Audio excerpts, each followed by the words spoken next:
For the 2007 Juvenile Championships, we have Don and Rico. Shows alertness at the start. And in second, Indelible Link.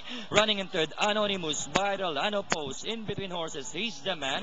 While Bohemian Dave is the early trailer by about 8 lengths of the leader.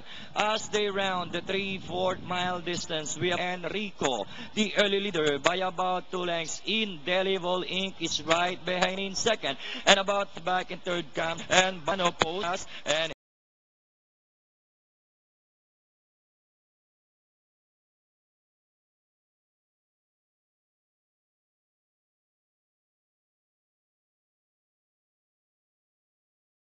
Enrico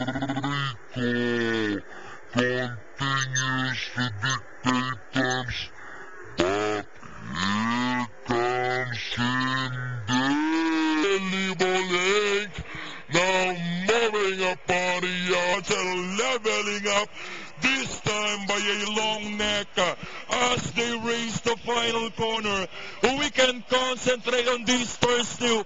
Jeff Zarate bringing Indelible Ink right for the lead. Don Enrico shuffle back in second.